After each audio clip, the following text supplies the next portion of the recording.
So Yurugu chapter 1, page, I believe we are starting on page 37. Yeah. And as I said, she's now going to develop those themes in a lot of detail. Those themes that I've just talked about with regard to objectification and dichotomization. She's going to now really go deep into these things and show in some places how these philosophical underpinnings from Plato outwork themselves into this world that we live in now, this temporal space that we live in now. One thing I said last time, which was incorrect, I said that Plato didn't write anything down. That's not correct, actually. The person who didn't write anything down was Socrates, Plato's teacher. So Socrates taught Plato. Plato taught, I think, Aristotle. Socrates didn't write anything down. So everything we know about Socrates is not from his writings, just like Jesus is not from his writings. Just that I just wanted to kind of put that out there in case anyone's, wants to start to correct me on that. All right. So objectification. The first point to make is that the first thing that kind of jumped out at me in page 37 onwards is that Marimba Ani tells us that for Plato, objectification, i.e., separating the self, the true self, from everything else, is about controlling everything else. So the purpose of the objectification is to separate from whatever it might be, other people, nature, the environment, and so forth, so that we can control that thing. And then what's interesting is that she compares the Platonic objectification and the European objectification with the idea of the cosmic self. And this cosmic self idea is the idea that is very prevalent amongst probably most other people's philosophies, certainly African philosophy, certainly Native American philosophy. She talks about oceanic philosophy as well. Probably you're looking at a lot of indigenous philosophies anyway. The concept of the self is not a thing that is detached from everything else. Rather, the self is intricately linked and related to and part of everything else. And the cosmic self is thus, you can't see yourself in these indigenous worldviews. You don't see yourself as something that's separate from everything else. Rather, you are everything else and you interact with everything else. But for Plato and others, that worldview, that cosmic self idea is an idea that leads to weakness, because again, it's all about power and it's all about control for Plato and his successors. So for them, they would look at, say, the Bagisu people in Uganda, or the Arawak or the Tainos in Latin America, in that part of the world, and they'd say these people are weak because they are controlled by their emotions, they are controlled by nature, they are controlled by the elements, they're controlled by all of these things, because for them, for Plato, it was all about independence. It's essential that the self is completely detached and completely independent of any other causal influences that come from the cosmos, from within the cosmos. And that's like that's a very, very important principle, which I think we see it in the modern world, don't we? We see that idea that basically, for example, I said it last time, I think, but if someone's considered to be emotional, then it's like, well, you're emotional, you're weak, or whatever. Similarly, they look at certain people. Anyway, let me not. She's going to unpack that later on as well. But this cosmic self versus the abstract, detached self is one of the key differences between Plato's view of the self, of the human, and the view of the self, the view of the human that we find in many other, if not most other, worldviews outside of European influence. So from this whole dichotomization, there are many facets of it. So Marimba Ani talks about, for example, knowledge versus opinions, i.e., the true self really knows, but the cosmic self, the weaker, lower self idea, only has opinions. Similarly, the true self thinks, but the untrue self, the cosmic self, the weak self of these other so-called primitive peoples, although we should call ourselves prime peoples, first peoples, original peoples, They say that we perceive things with our senses, but the Greeks, Plato was like, no. Anything that comes, the senses are just, the senses. You must not. That's not true knowledge. You don't get true knowledge through your senses. Interestingly, Plato says. So on page 40, we read this to explain this point. Again, the genius of Plato. Another characteristic dichotomy, an architectonic one. Oh, sorry, I should have found out what that word means. An architectonic one, culminating in the famous cogito ergo sum of Descartes, about 12 centuries later, is born as mind is separated from body. Mind, body, mind, body. The splits that we have mentioned, knowledge versus opinions, perception versus thinking, mind versus body, etc. The splits that we have mentioned are working out in such a way that they deny and prevent interrelationship. They do this on a cognitive level, i.e. the way that we think, a semantic level, the language, and through the logic on which they are based. The splits then move to the level of culture, worldview, and belief. And they begin to affect experience because although they may not be accurate, they limit people's ability to experience the universe as an integrated whole. It is the essence of quote unquote traditional medicine that the person be considered as a whole being. Richard King argues that in the African conception, not merely the brain, but the entire body is the human computer. In that sense, we also think with our sense organs, which perhaps helps to explain genius on the basketball court. So I love that because it's very, very, yes, Aya, peace, Leah Buggs. Very, very pleased to see you on board. Peace to all of you guys over the other side of the Ethiopian Ocean. Check it out. That's what it used to be called up till not that long ago. Peace to you of the other side of the pond. And yeah, so that the point there is that when you have this the Platonic view, basically, because it has a disdain for the senses in particular, it means that people who are influenced by this, including me, I'm one of them, it means that actually we have a much less rich experience of existence because we just can't perceive what's there, what's around us. We just can't perceive it. Funnily enough, I was just talking to my children. I was telling them that like how all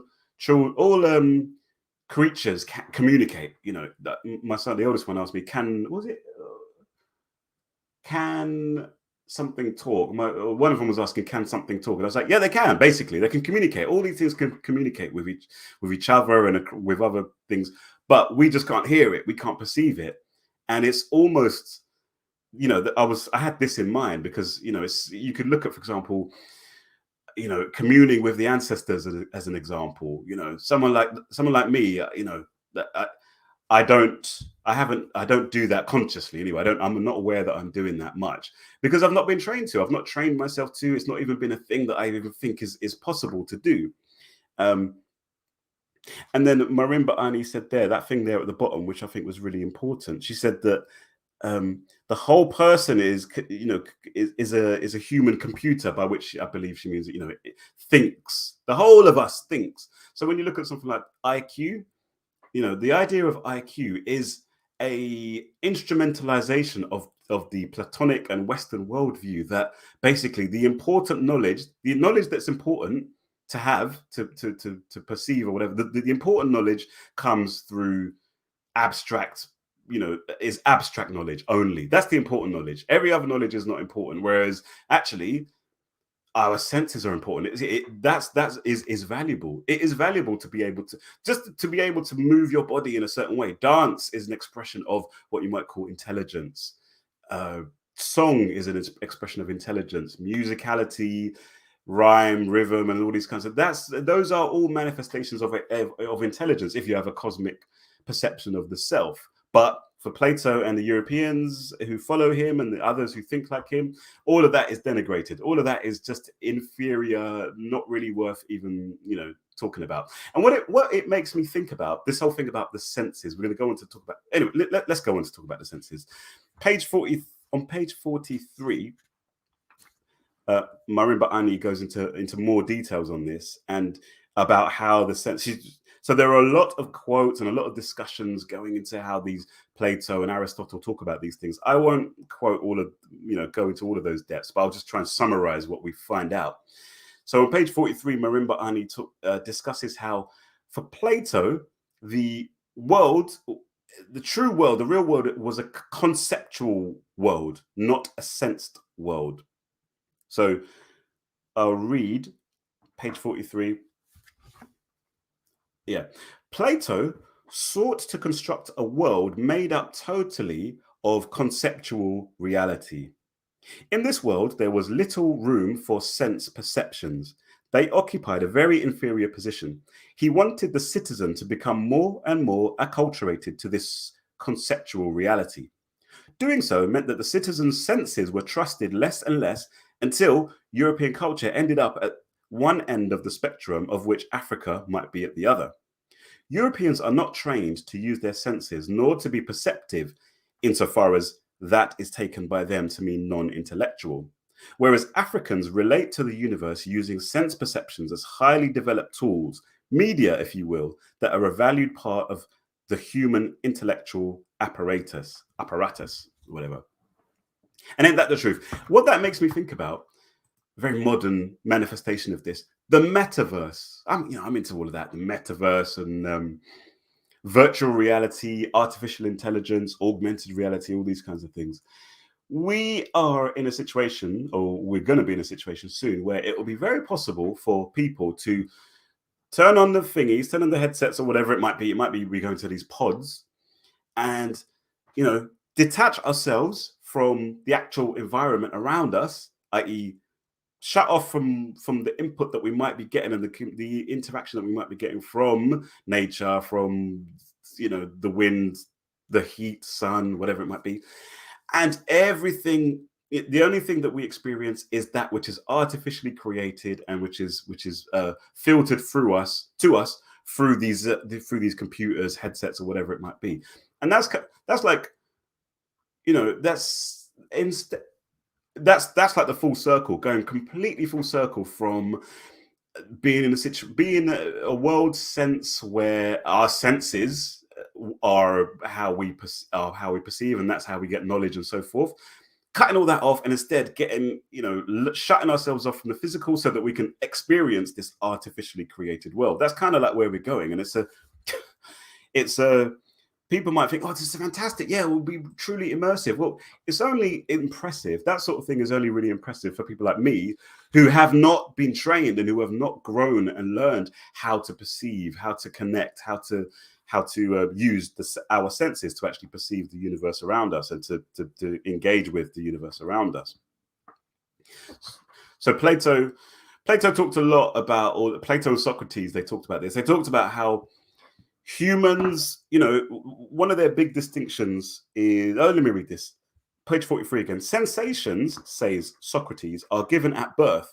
Not only that, but they are given to animals as well as men, and they are natural. All of which functions to devalue the senses and sense perception in the European world view. A very strong theme in European moral and political philosophy is the idea that human beings are superior to other animals, and that they must protect that superiority in order to be truly human. And a point I want to make on that is that it's important. There are many scholars who have pointed out. Frank Wilderson would probably be one, and various other scholars have pointed out that when you look at the writings of people like Carl Linnaeus, who was a Swedish guy in the 17th century, and others, this whole thing about dividing up humans from animals was a critically important thing because animals were inferior, humans were superior. However, when you have these hierarchies, there's always a bit of a boundary, isn't it? And Black people were the boundary. They have been positioned as the boundary. Black people. I was looking at a post the other day. Very, very sad, very angering history with regard to Otta Benga, who was an African man who was he Twa? He was taken away, kidnapped by these Europeans, taken to America, put into what they had these human zoos back in the day, up into the 20th century. There are these human zoos where they would basically, because zoos is a whole subject matter in itself about how the purpose of zoos in European philosophy, the purpose of zoos in the European worldview, because zoos are all about, okay, here you go, here's ranking, here you go, this is the lower species and that's a high species, look at that, that's what the lower species look like. And they had human zoos, they had people that they would put in there so that these Europeans could look at them and say, wow, look at that. They animalized them because for them, we melanated original people were animalistic for them and virtually animals. And that's the whole point of Afro-pessimism, actually, is that Black people are viewed as not human and are actually the antithesis of human in Western philosophy. So yeah, ain't that's true. So the distinction between humans and animals, a big part of that is the fact, quote unquote, that animals, are all about their senses, but humans shouldn't be about their senses. Humans have got something higher than senses. And then it goes further down here. The senses, perceptions, what is natural to the human, function only in the world of appearances, and therefore are below the line that separates adults from children in Platonic thought. Our senses can only tell us how things seem to be. True knowledge, on the other hand, relates to the real world of ideas. We are then above the line and are doing important things. Anyone can do what is natural and stumble around in the cave in darkness. Light and dark are I'll stop there. So this concept, and think about it, search your heart, and you'll probably find that I certainly do, deep down, I think of intelligence as being something that no, it's not something you're not just born with this thing. You have to cultivate it, you have to work in it, you have to really do all these sorts of things. Whereas anything that's just the sensory things, like, oh, I can just, I don't know, I can run fast, I can agile and whatnot, we denigrate that and say, oh no, that's just, you're just given that, just like an animal is given that. That's nothing to be proud of. That's not important. And further than that, not only that is not important, but actually that the ideas are the thing that are real. Everything else is not actually fully real in Platonic thought. And this is based on, or one of the places where Plato really brought this out was his allegory of the cave, which you probably know about. So this allegory of the cave was Plato's way of expressing his truth about what truth is, what reality is. He had this allegory of, so you got some people who are living in a cave and they have no access to the outside world.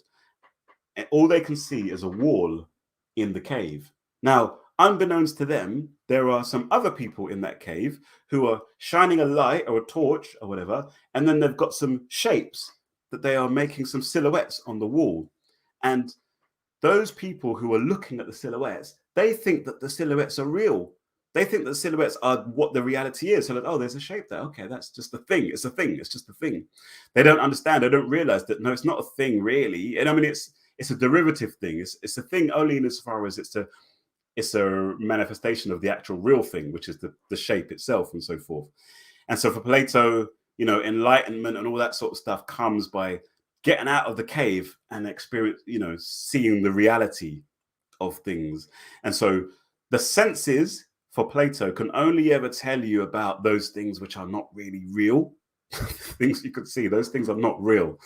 The real things are the abstractions. The real things are the abstract ideas. Ideas have true reality. Everything else isn't actually really real. So what this made me think of was that, have you heard that saying, I think it was Eleanor Roosevelt is said to have said this saying, which is something like, great people discuss ideas, uh, average people discuss events, and something like, was it weak people or something? I don't know, discuss people. And I used to be, yeah, it's so true, yeah, because discussing people is just like, that's just gossip, and it's just not, it's not important. It's better to discuss ideas, abstract ideas. That's the import behind that sort of saying. And it's actually a perfect explanation or a perfect manifestation of this Platonic idea about what true reality is. So then Marimba Ani asks, why was it important to, she says on bottom of page 43 going into page 44, she says, but why was it so important to debase the senses in this way? Why did Plato so persistently and unrelentingly drive home the definition and confines of this epistemological mode? It was an epistemology that implied a social, ethical, and even political theory. Plato's epistemology did indeed eventually become the foundation for a form of social organization that would facilitate domination of the many by the few. It helped to create a worldview. The epistemology took on ideological implications in Plato's presentation and his commitment to his assumptions. His dialogues were ammunition for the proselytizers who would follow until the assumptions of his epistemology became the assumptions of a cultural tradition. These epistemological assumptions translated into an ideological statement in the civilization that would claim them as tradition. The point being that, and this point comes through over and over again in this chapter, Marimba Ani is pointing out that don't consider these things to just be abstract waffling on for the sake of waffling on. Plato had a very clear image, a view of a society that he wanted to create, the Republic. Plato's Republic is one of his texts. And this Republic was supposed to be a state that was dominated by a few enlightened people who would dominate everybody else. So all of this denigration and so forth is in support of that, and in support of elitism, actually, in support of the idea that there are only a few people who should rule over the many. That's what that's all about. All of this is basically all about justifying that approach to human society. So that's that. It makes me think actually of bringing it into the political, socio-political realm. It helps me to understand why in many, perhaps most, but certainly many African traditional societies prior to colonialism, you did not have a state. You did not have these kind of strict hierarchies of control. And even in societies that did have hierarchies, such as the Yoruba, as we discussed, the hierarchies, the control, the power of the leaders, the power of those who had the power was very, very, very contextual and very, very limited, very controlled. There's no absolutism that you have in, states in other parts of the world. And why is that? Probably because of our worldview, probably because of our sense of the cosmic self and our complementarity and all these kinds of things, that it just wouldn't, the idea of a sort of strict hierarchy and a strict hierarchical state would find it very difficult to emerge in our cultural contexts. Whereas in a context in Europe where the ideas of Plato and so forth gradually became more and more and more dominant, it makes, of course, perfect sense because they're following Plato's blueprint, which was all about elite control of everybody else. So that's just an important point that comes back over and over again through this chapter. Then on page 44 onwards, Marimba Ani focuses on this idea of the cosmic self. The theory, so the section here in the book is called Theory of Humanness. Theory of Humanness. And she writes that the cosmos, so this word cosmos, what does cosmos mean? Cosmos itself refers to the universe as a unified, interrelated, organic whole. These conceptions form the basis of communal relationships, as well as a sympathetic relationship with the natural environment, which I've just said. Because part of that as well, yes, there's more of a communalistic social organization, but also there's more of a relationship with plants, animals, and so forth and so on, which we'll come back to a bit later. But Plato, again, was all about the thinking self that was totally cerebral, detached, and independent from everything else. So on page 45, we're now going to get a little bit more into depth here. On page 45, yeah, so this whole thing about experiencing reality, it says that cosmic worldview, where are we? She talks about language. She starts to talk about language here and how, yeah, here we go. So African and Native American worldviews similar, cosmic interrelationship and so forth. The self was viewed as a cosmic, intricately linked to everything else. And then, quote, how would such a conception of the human being interfere with the ground rules of Platonic epistemology? Why was it essential that he cast doubt on the validity of such conceptions? A cosmic being must be whole. In such a being, reason and emotion cannot be experienced as disparate, unconnected, and antagonistic. A cosmic self cannot objectify the universe. The more, quote unquote, intelligent such a self becomes, i.e., so this is in the African and Native American and other world senses, the more intelligent in those philosophies somebody becomes, a self becomes, the more it understands language as merely metaphor. This idea is common to the thought systems mentioned.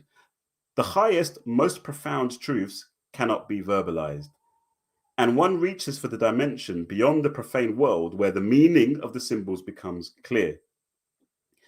But for Plato, the cosmic self is incapable of knowing. It can only perceive, sense, intuit, and have, quote unquote, opinions. And she writes the ascendancy of the so-called left brain. And isn't that powerful? Because I am so used to really the main thing that I know is reading, reading things that are expressed by words, But Marimba Ani is saying to us that words will only take you so far. Words are not the thing. Words are not the reality. Words are just metaphors. They're just interpretations of the real thing. And if you want it to, in order to start to get interacting with the highest, most profound levels of knowledge and insight and so forth, you have to go beyond the profane. You have to get deep. You have to go in deep. And this is why in our cultures, in our philosophies and cultures, you had, you had ritual. You had ritual drama and so forth. Why? Because the whole purpose was to get us out of this, mundane kind of, experience that the regular experience, and to get into those other realms, those other dimensions of experience and knowledge and so on. And, that's why in various parts of the world, you have things like, practices like yoga, transcendental meditation, Tai Chi, whatever, Kemetic yoga, all these things. The purpose of all of those things were largely, in my understanding, all about experiencing the deeper truths, experiencing the deeper knowledge and wisdom that you cannot experience through words. You cannot experience through words and language and verbal. You can't verbalize that stuff. But for Plato, he's like, nope. He sweeps all of that aside. He says, no, all of that stuff is just that's not real. For him, he's like, that's not real. That deeper knowledge crap is not real. The real truth is it comes not through your senses. So cut your senses off. So that theory of humanness is important. So page 48, I talked about some of the view of Plato with regard to so-called pre-Platonic man. And there's a quote here which I want to read, which says that pre-Platonic man, where is it? Pre-Platonic man in this view is powerless. Pre-Platonic, where is it? There we go. The pre-Platonic man, i.e. the man prior to Plato, or prior to the dominance of Plato's concepts, in this view was powerless, lacked self-control, was indeed manipulated by the myriad of emotions he was made to feel by the images around him. Such is the picture that we are given. And then on page 52, talking about Homeric man. So Marimba Ani quotes a lot from scholars who argue that Greek society experienced a fundamental shift after Plato. So whereas before Plato, prior to Plato, Greek society was much more in line with the cosmic interaction, cosmic worldviews of other societies. Not the same, but similar. But after Plato, Marimba Ani says, after Plato, there's a big shift. And so on page 52, and I'll come to comments in a second. Page 52, Homeric man. So Homer, you've heard of Homer, not Homer Simpson. Homer, as in what was he? A poet, a Greek poet from several centuries BCE. And in our last conversation, we talked about how these epics by people like Homer were like a centerpiece of Greek society in that era, and they would be performed, and the people would identify themselves with the characters and so forth. And that identification was something that Plato found disgusting, because it's like, why are you identifying with these characters? No, separate yourself, detach yourself, abstract yourself, and so forth. And so they call this scholar here called Havelock, refers to Homeric man as the and they do mean man, by the way. When you read man in these things, like, you are talking about people with penises, by the way, just because for them, females were just inconsequential, were just irrelevant to anything. And so Havelock describes Homeric man as being in a sleeping state, as though drugged. His mind is governed by uncritical acceptance, self-surrender, automatism, passivity of mental condition, lavish employment of emotions, hypnotic trance, complacency. He uses dream language and is the victim of illusion. He is in the long sleep of man and is even lazy. Why is Havelock so hard on those whom he places in intellectual opposition to Plato? It is as if this stage in Greek history or European development must be destroyed, certainly thoroughly repudiated. We will see in subsequent chapters of this study why these are precisely the terms that Europeans use to describe and demean other cultures that are labeled primitive. And these are the terms that they use to characterize the abilities of children of African descent and other groups who are seen as lacking cultural and racial value within the societies in which Europeans dominate, and within the world which Europeans dominate. In fact, European academies create such non-minds. In each of these instances, including Havelock's critique of the mental habits of humankind before Plato, the statements made have ideological significance. They are supporting a chosen way of life, a set of beliefs. The objective is to establish the way of life as superior to all which either preceded it or that is different from it. It is the ideological nature of Platonic epistemology that makes this possible, an epistemology dictated by the European asili, carried in the cultural genes. So again, it's all of these conceptions are not just abstract conceptions. They do have a political purpose in mind. But yeah, so let's have a look at a couple of comments here. Important comment here from Leah Boggs. So Leah Boggs said, this discussion is making me think of the word Platonic and its contemporary use and meaning. Definition is a close relationship absent of sexual or romantic feelings, but does it come from Plato, cutting off feeling and sentences? Probably. Someone else on Twitter actually brought up that terminology of Platonic relationships, and it probably is. It must be that. Yeah, it must be that. It's like a, little did we know that when we're talking about, I've got a Platonic relationship with this girl or whatever, little did we know that we're actually, the philosophical the rich philosophical ideas that we are expressing when we talk about platonic relationships. And yeah, that makes sense. That does make sense. That the idea of a relationship being platonic is probably a platonic relationship is probably viewed as a better relationship, a higher relationship, because it's a relationship that's not encumbered and bogged down in all of this sense stuff like sexual attraction, and physical attraction and affection or whatever, all these sorts of things. No, cut all that stuff out. We're just intellectually connected. Sapiosexual. I hear people talk about this term, sapiosexual. People are attracted to intellect. Why did I bring that up? I don't know why I brought that up. But yeah, the term platonic relationship is very likely to be a manifestation of this detached kind of form of being that Plato was really trying to push out there. Make sure, by the way, please do make sure that you subscribe to the channel. Make sure you, subscribe to the channel, like the channel, and also, if you haven't already done so, do sign up at Eliwananda at eliwananda.substack.com. That's basically my email list. You can support financially if you're able to and you're willing to, but you can also sign up for free as well, because knowledge is free, as I say. So then we go into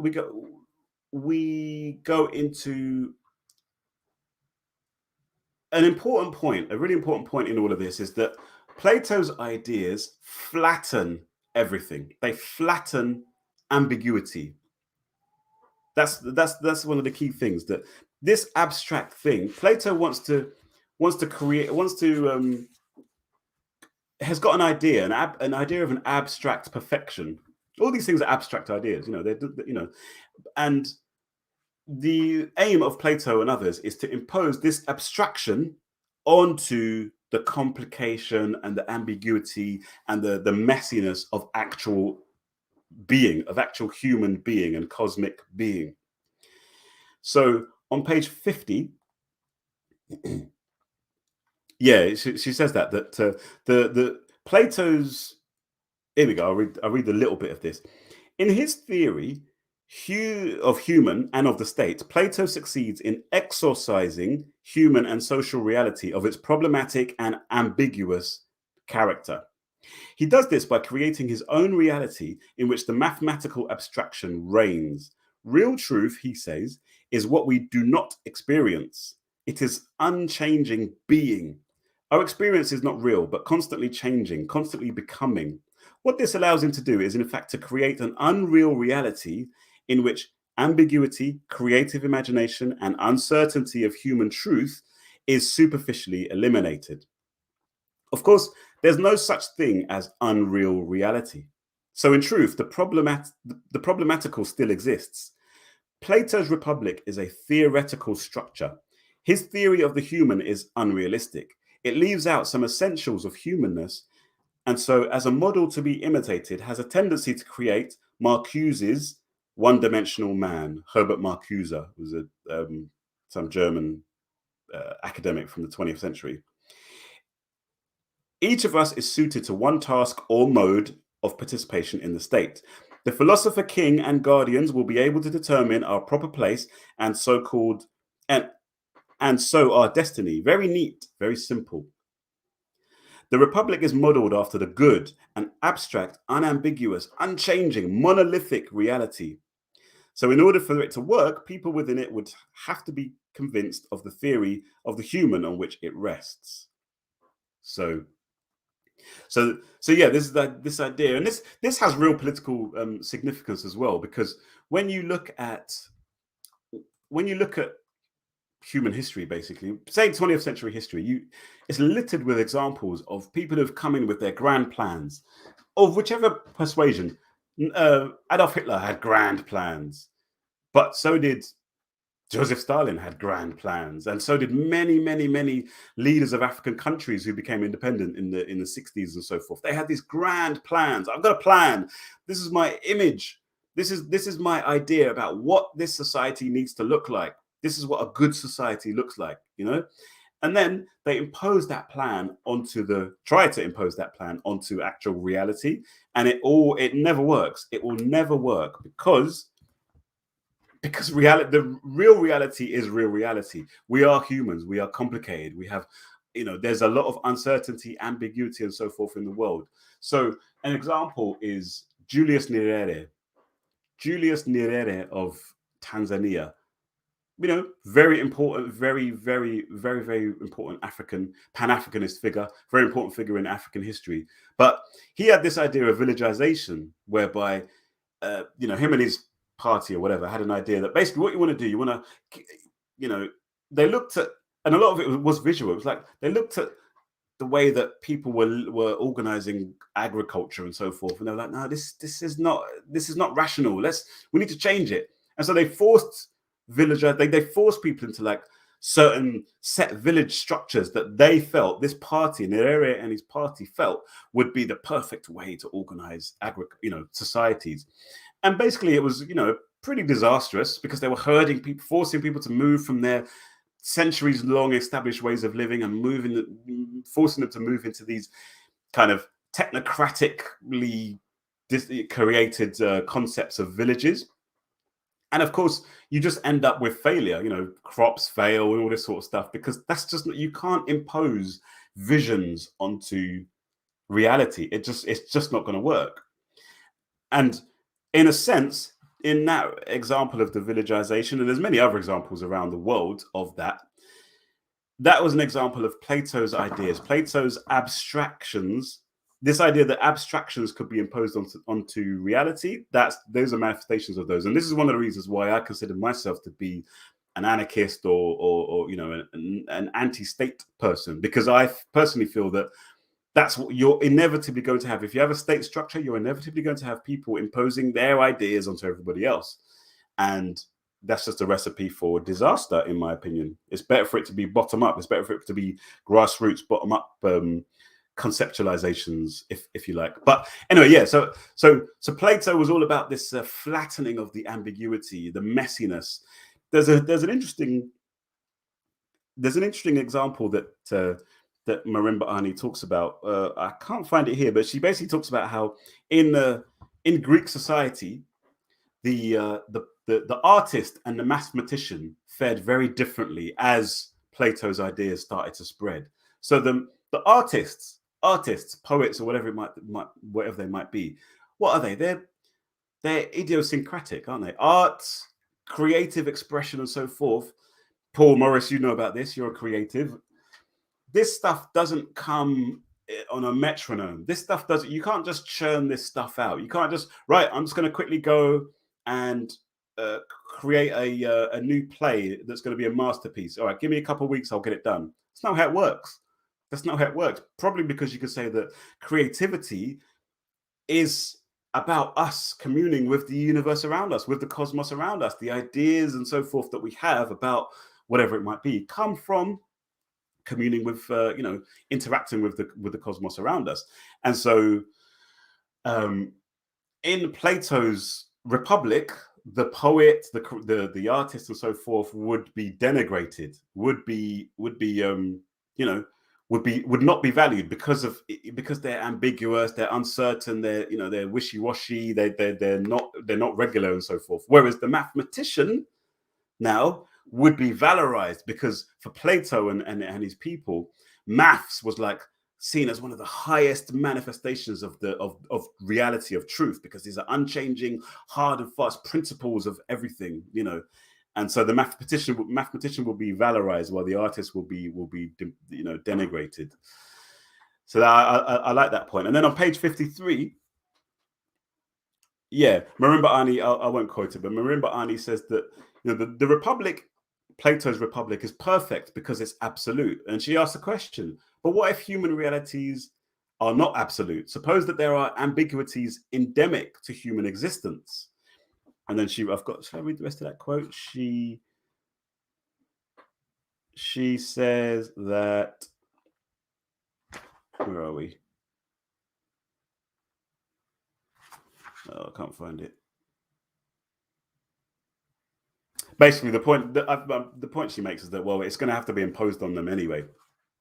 So that whole point, and I wanted to touch on something on page 67 as well, which I think is important with regard to Aristotle. So Aristotle was the person who took the mantle from Plato and really developed it. And Aristotle had this whole conception of logic, which was like an either or thing, very strict either or thing. So we're talking about the flattening of ambiguity, the desire, the quest for absolute truth, absolute, facts and so forth like that.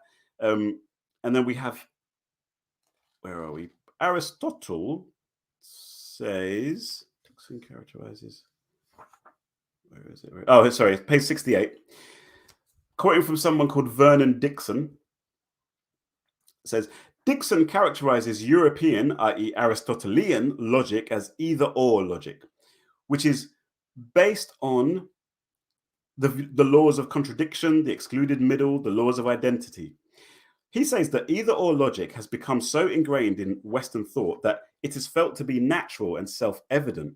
He contrasts European logic, this is Dixon, contrasts European logic with what he calls the diunital logic of the African worldview, in which things can be apart and united at the same time.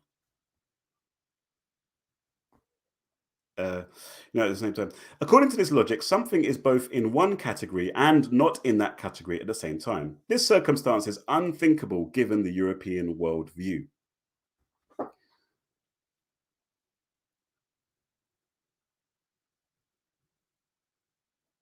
Yeah. All right, I'll read the next couple of sentences. One problem evidenced repeatedly when Europeans look at non-European or what they consider pre-European cultures is their misunderstanding of the relationship between the one and the many, between unity and diversity.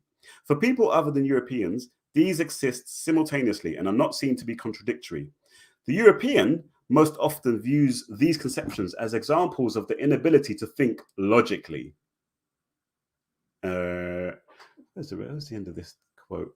Anyway, and it goes on and goes on. So yeah, the point on there basically is about there's this drive, and this is going into the ultima rojo now.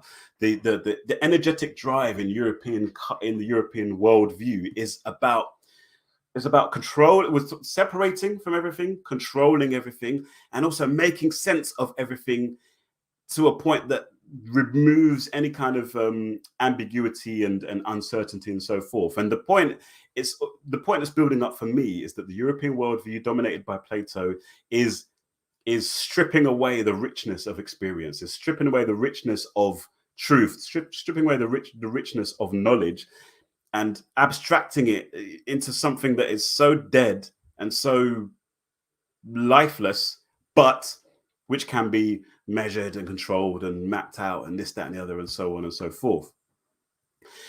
As part of this whole process is the emergence of what Marimba Ani terms the new dominant mode, which is the literate mode. Writing becomes the creme de la creme of communication, the creme de la creme of learning, of knowing, of seeing, and so forth.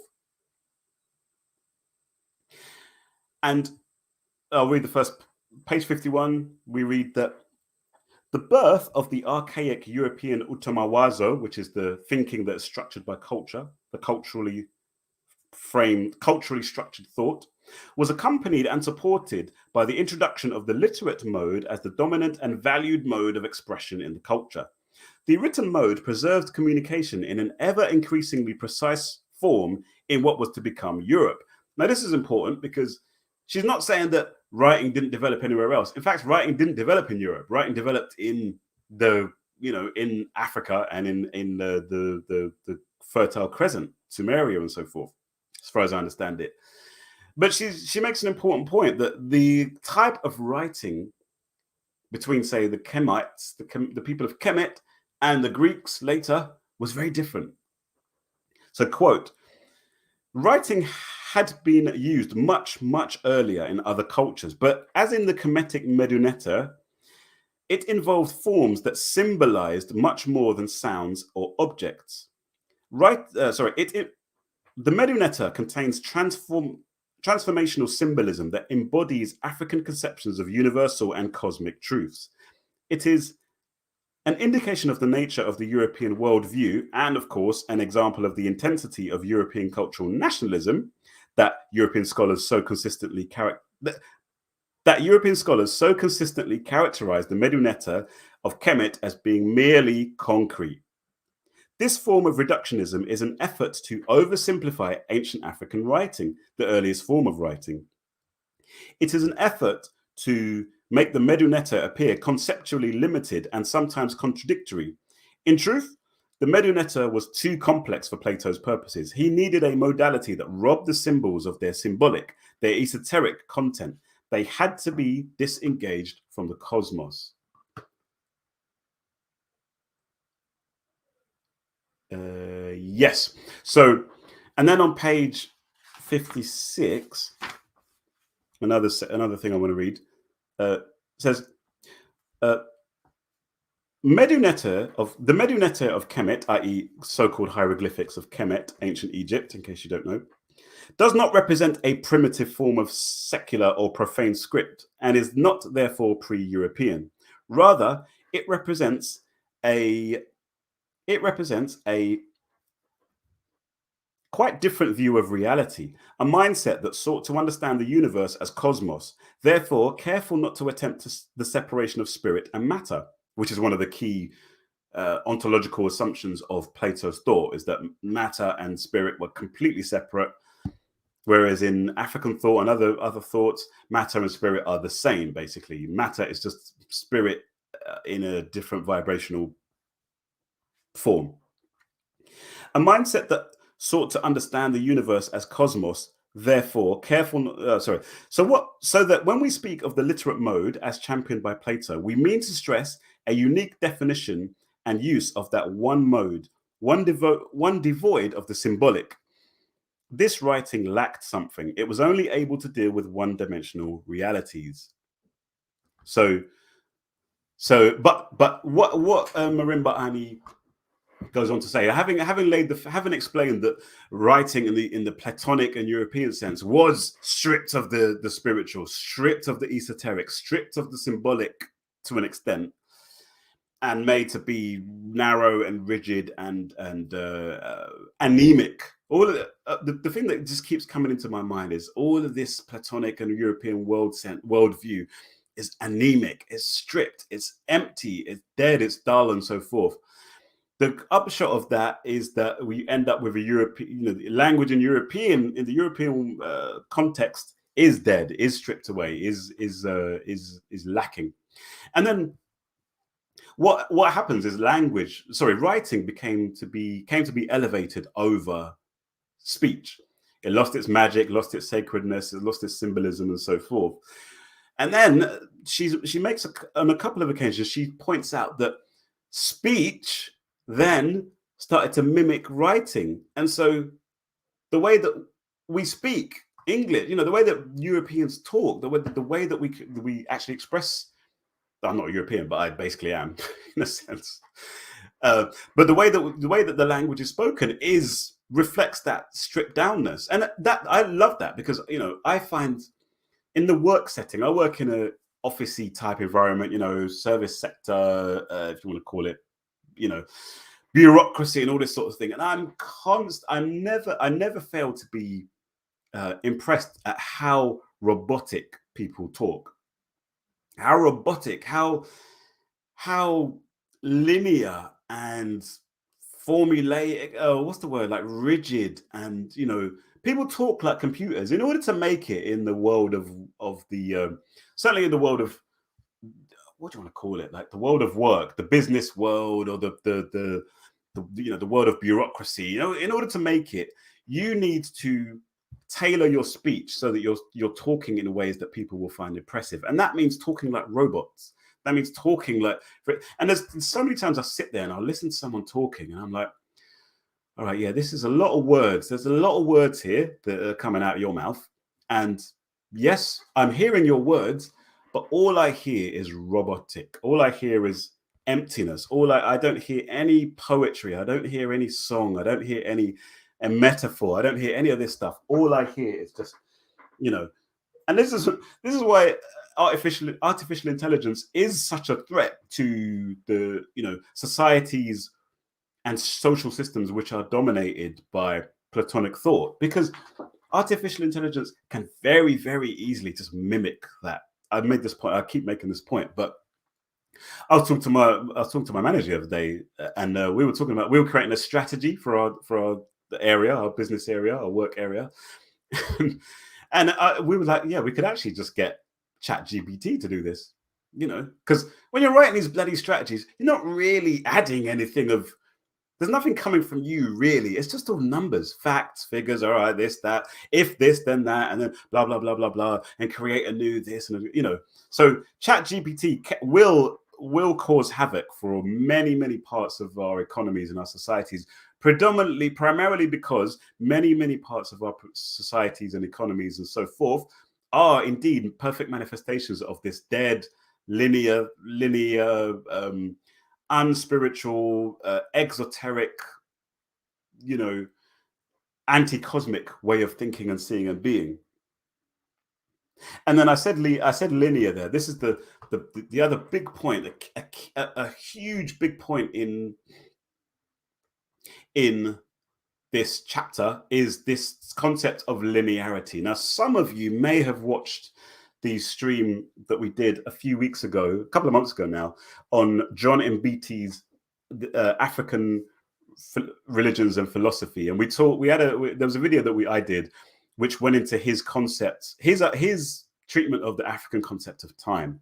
So we're going to talk about the European concept of time as being a critical element, a critical plank of the European Utamawazo way of thinking, and thus the European Utamarojo, energetic drive in particular. And I love this section. I'll probably, this section, there's a couple more sections after this one, but this is a big one, which I definitely want to go into a bit of detail on over the next 15 minutes or so.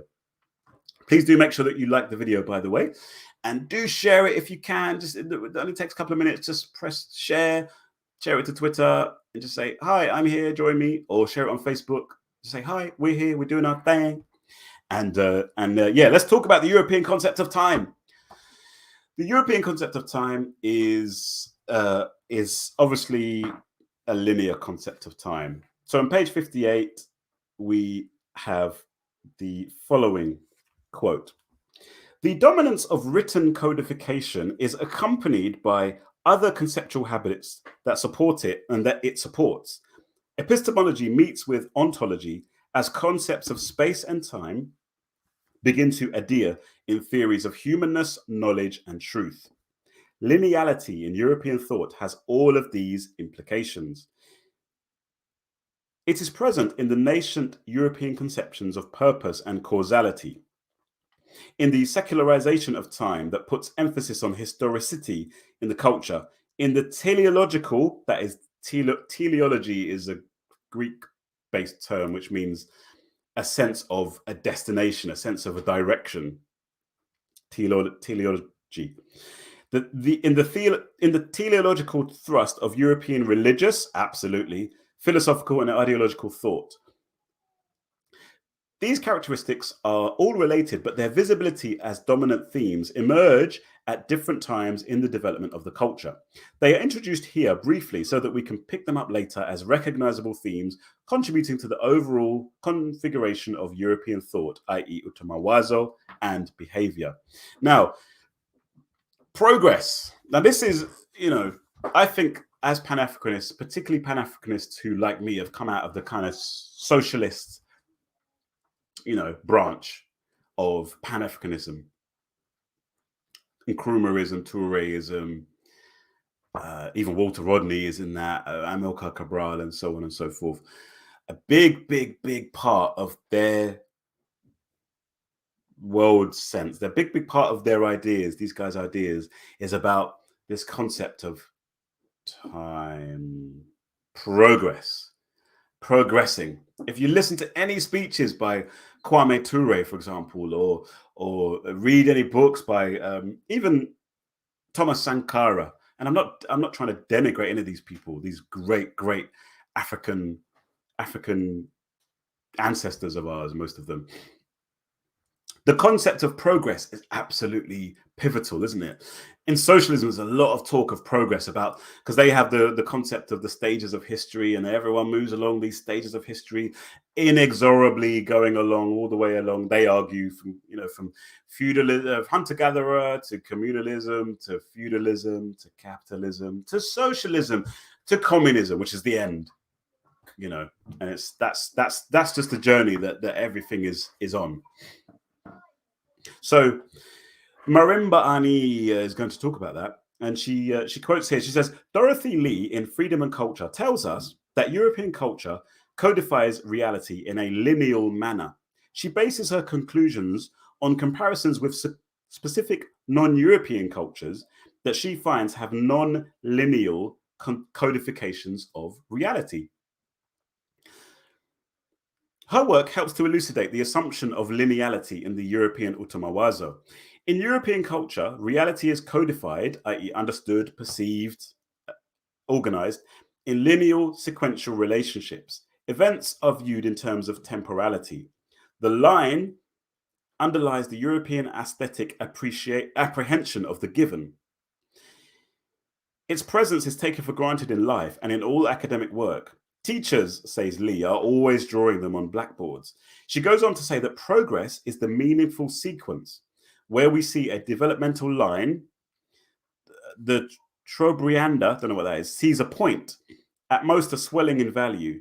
Europeans take pleasure and get satisfaction in moving away from a given point, whereas others find satisfaction in the repetition of the known, in maintaining the point, that is, in what we call monotony.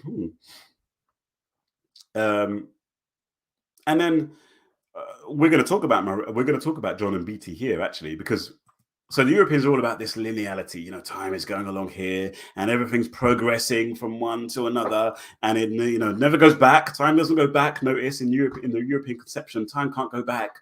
You only go forward, forward, forward. Actually, time travel. Funnily enough, time travel is such a thorny subject in Western thought, because it's like, oh my God, no, but if you time travel, then it's going to blow. They can't conceptualize that thing. Whereas I'd argue, and Marimba Ani would argue, that time travel.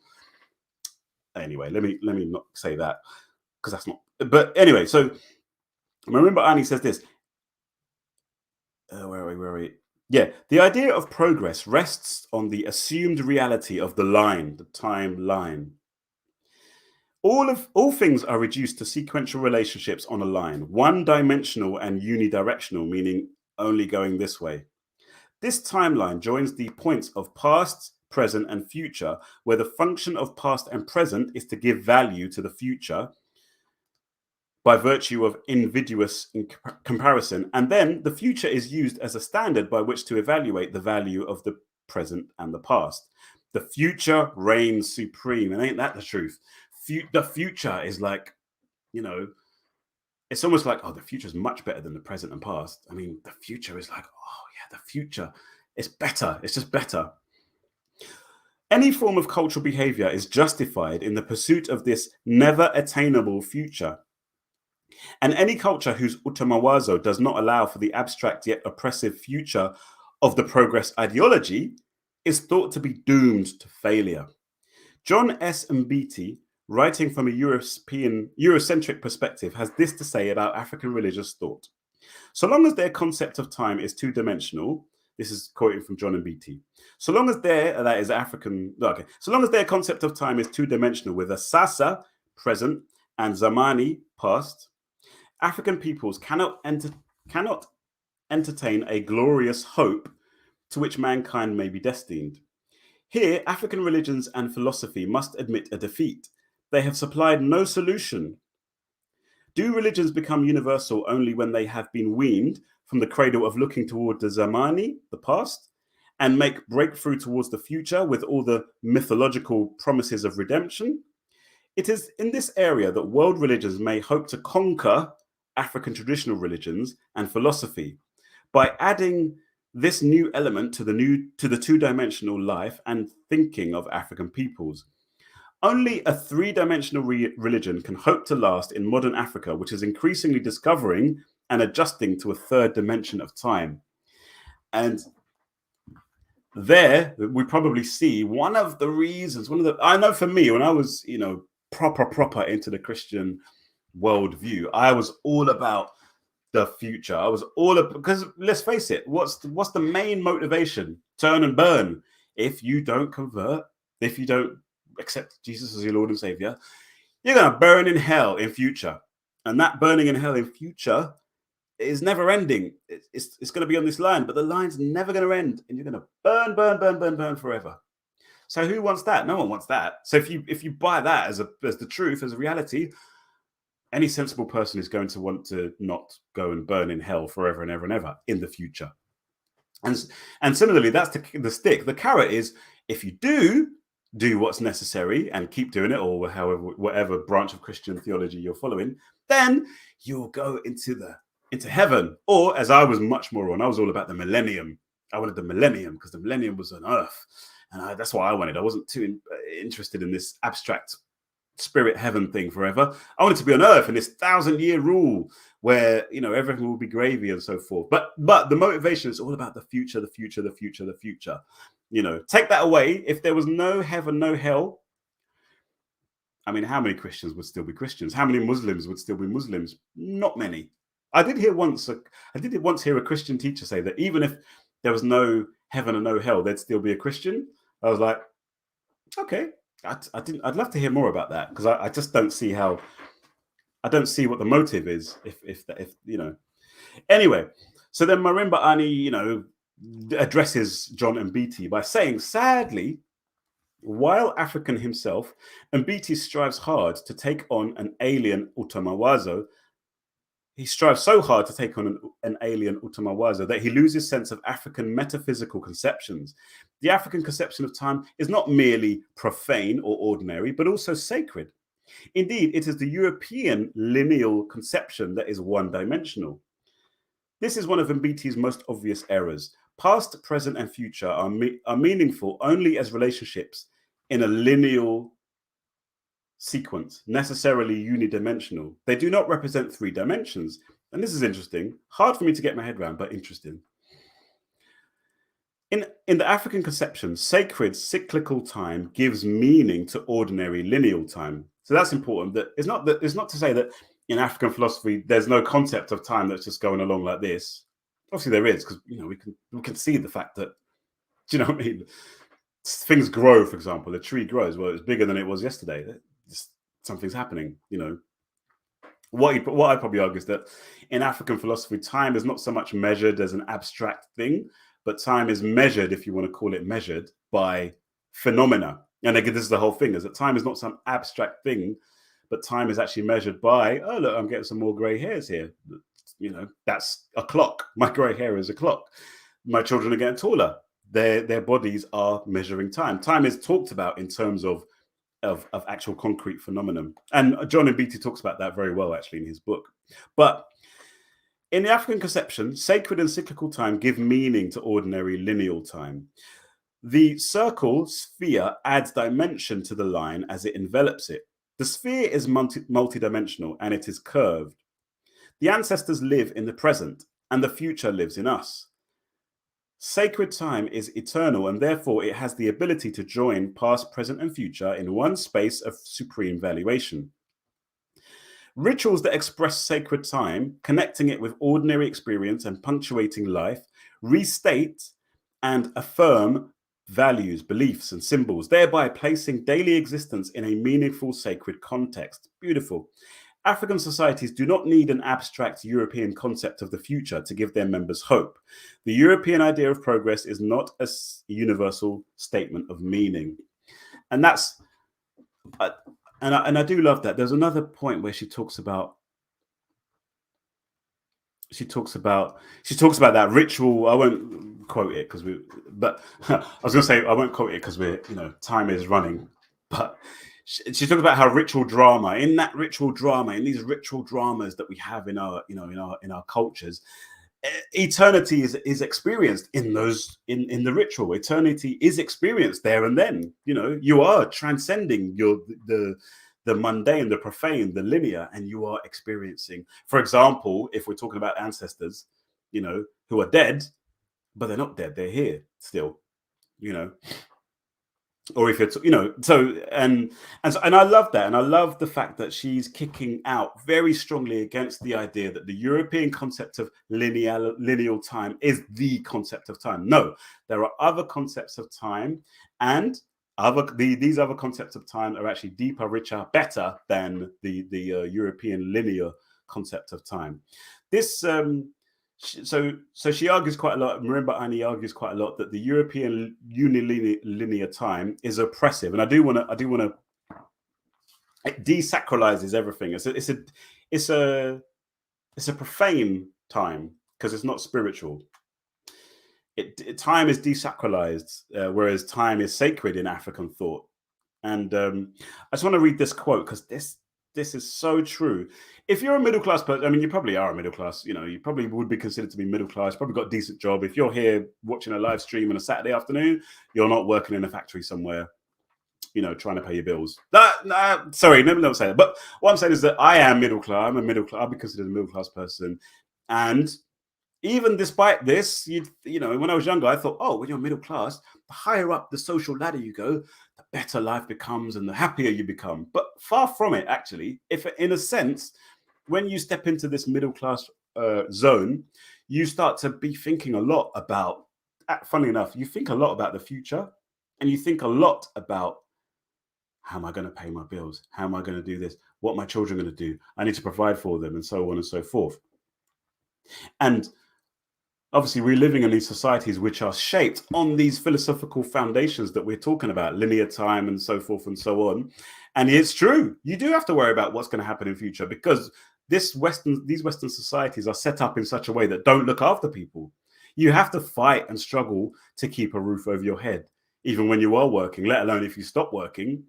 How are you going to keep that roof over your head? There is some welfare state in some of these countries like UK and so forth, but it's shrinking, ever shrinking. And so there is this worry, this panic, and this stress about the future. And Marimba Ani captures this perfectly in this section here on page 63, talking about the tyranny of time. I'm going to read this paragraph in full.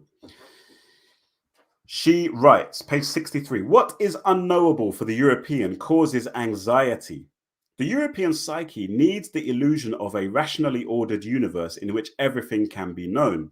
Plato wants to remove all the uncertainty. He wants to remove all the ambiguity. He wants everything to be crystal clear and known.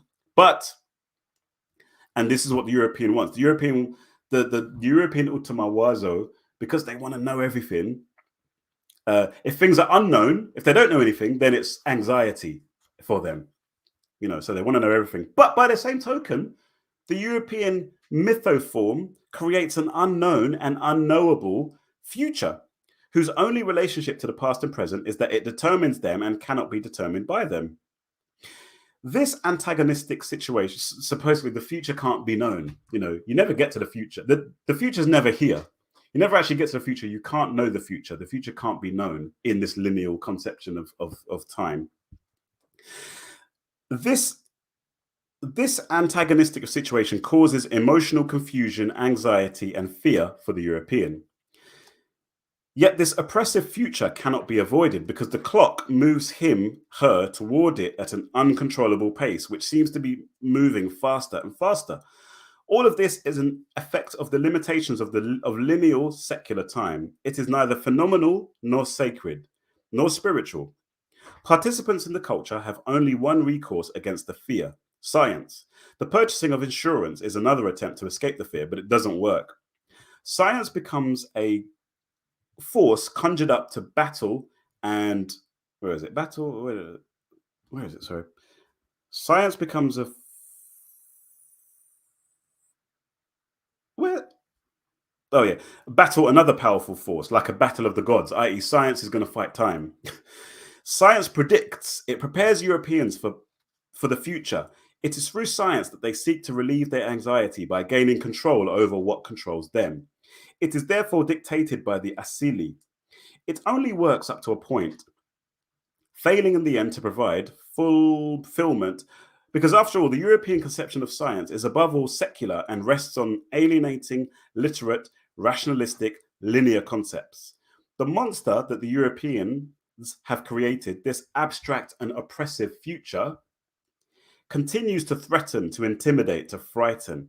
Everything is thought to move inexorably, which means you can't stop it, toward this future, a movement that imparts value, i.e., progress, and yet the perceived destiny is fear producing. Thus, lineality is despiritualizing while simultaneously contributing an essential ingredient to the structure of the mythoform. It helps to create the illusion of the superiority of European culture for its members and therefore fits the Asili.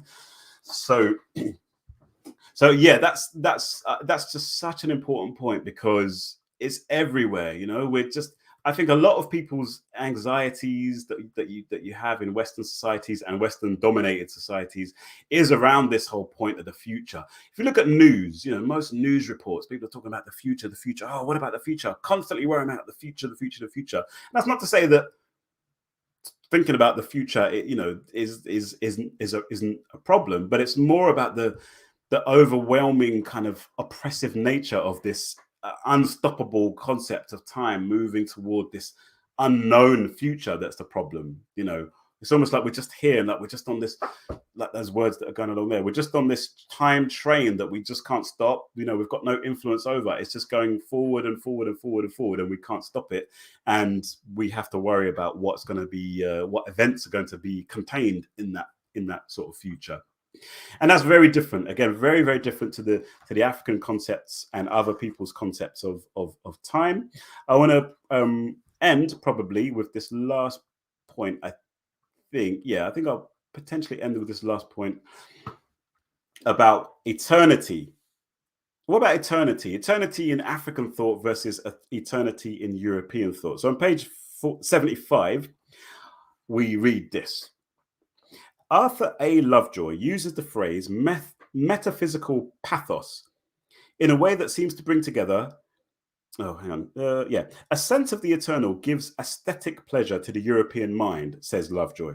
The idea of immutability and pure abstractness are pleasing to the European ultima rojo. Lovejoy says of Platonic thought, having arrived at a conception of idea of ideas, which is a pure perfection alien to all categories of ordinary thought and in need of nothing external to itself, he finds in just this transcendent and absolute being the necessitating logical ground of the existence of the world. And if any reason for the being of the sensible world was to be found, it must necessarily, for Plato, be found in the intellectual world and in the very nature of the sole self-sufficing being.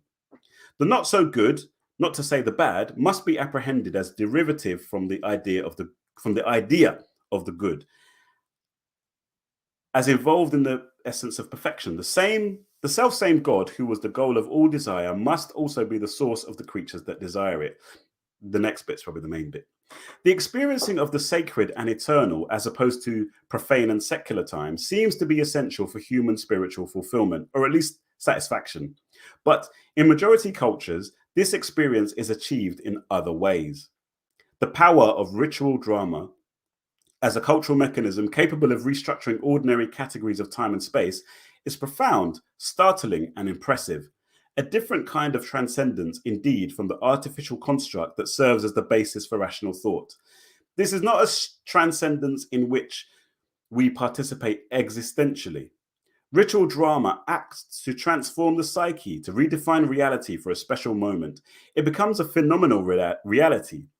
The European conceptual framework treats phenomena as objects and takes away the power of experienced reality. As Norman Brown has said, secular rationalism is really a religion.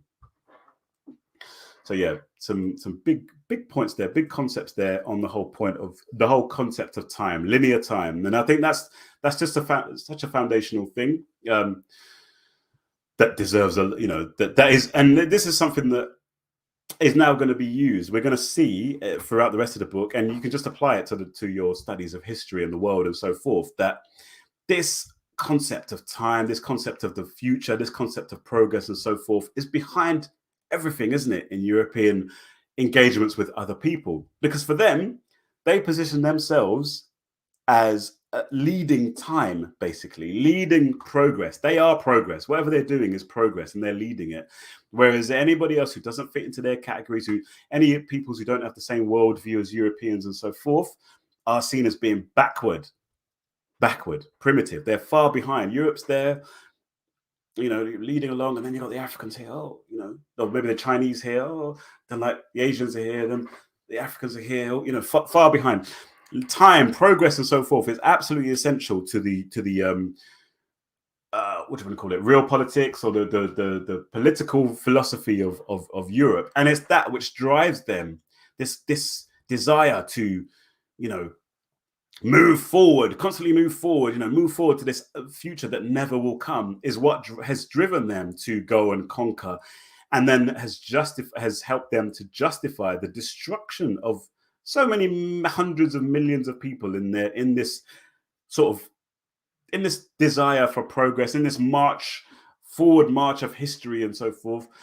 They can justify the killing and pillaging and brutalizing of people and plants and animals, and they can justify all of these things because of this energetic drive to go forward, move forward. And I think we as Africans, I personally think we need to be very careful to not get trapped, to not take that on board. Don't get trapped in that, too trapped in that linear concept of time, to the detriment of our other cyclical kind of sacred concepts of time, because we'll just end up destroying, our environment, just as the Europeans have destroyed their environment and are helping to destroy, environments around the world. So I think there's some other points here in chapter 1 which are definitely, he talks about Aristotle and Aristotle's idea of causality, which is very interesting. He talks about the supremacy of the absolute, the abstract, the analytical, which we've kind of talked about already. And then there's a section which is an important section, which is the desacralization of nature and the despiritualization of man, i.e., nature just becomes a whole bunch of stuff that's there to be dominated and controlled and so forth, because it's just seen as matter. And so so that's what we have nature being dominated and controlled and so forth.